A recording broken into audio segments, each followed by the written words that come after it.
Did you know that there's a group of 22 people from around the world here at the Australian Open whose job is to string the players' rackets? Let's go see what they do. Hi Sarah, it's nice to meet you.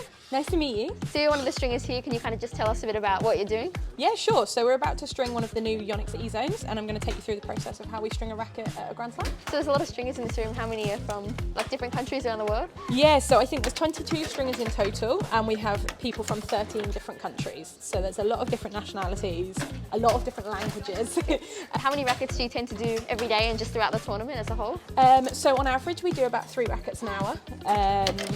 It can range between around 20 to 30 a day, maybe more than that at the start of the tournament. Each tennis racket uses about 12 meters of string. That's a lot of string being used over the tournament. And just about the process, like what skills do you have to have, I guess, to be a stringer? You have to be very consistent, so you want the racket to be the same every time you bring it off the machine, and you have to have kind of a good level of organisation. You get a lot of rackets in and it's your job to make sure they're done and back out to the players in good time. The players will choose the type of string they have and then also the tension that we pull it at, and that will change whether you get more power or more control out of a racket.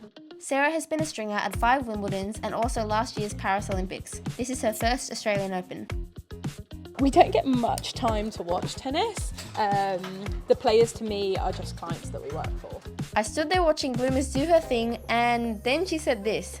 If you're coming here, you've got to string a racket. Let me drop this down a bit. Thank you. So what you've got to do is you weave it through the hole. You see this one's going over. Yeah. So you've got to go under the first one, over the second one, under the third one. Okay. You need to go under this one. So under this one? Yeah. And then pull it up over through the next one. Over this one? Perfect. And I go under again? Yeah. Wow, this is much more difficult than it looks. I feel very bad for whoever has to use this racket. Perfect. And then you just need to push it through that hole. Oh yeah, that makes sense. And then that's one string weaved. Wow, cool. So you just have to repeat that on 20 rackets a day. Should we go stencil it? Yeah. So the logo is basically for the brand. We have like an ink pen and then the logo to template out. So we just have to make sure it's lined up in the centre of the racket for Yonex. And then you just use the ink pen to fill in the logo.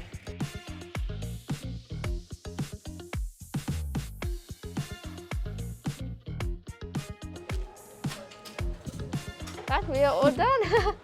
Well, that was super fun, so thank you so much for showing me. I'm not sure if this is what I want to do when I'm older because it does take a lot of patience, but yeah, thank you so much. Thank you so much for having me. It was really fun to get to know you.